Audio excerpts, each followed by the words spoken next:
இப்போ நான் சொல்றேன், மரம் வளர்க்கிறது ஒரு புத்திசாலித்தனமான முதலீடு. நம்ம தாத்தா அப்பா காலத்துல மண் வளம் மழையெல்லாம் தாராளமா இருந்துச்சு. இப்போ நிலைமை வேற. ரசாயன உரங்களால மண்ணு கெட்டு போச்சு, மழையளவு குறைஞ்சு போச்சு.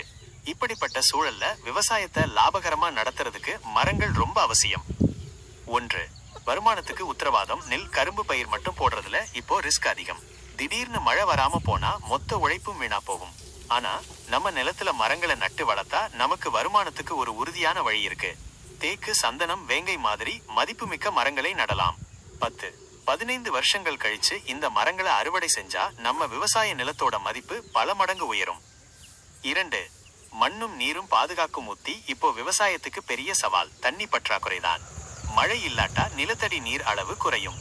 நம்ம நிலத்துல நிறைய மரங்களை நட்டா நிலத்தடி நீர்மட்டம் உயரும். மரங்களோட வேர்கள் மண்ணை இறுக்கமா பிடிச்சுக்கிட்டு மழை காலத்துல மண் அரிப்பை தடுக்கும். கோடை காலத்துல நிலத்துல ஈரப்பதம் ஆவியாகாமல் பார்த்துக்கும்.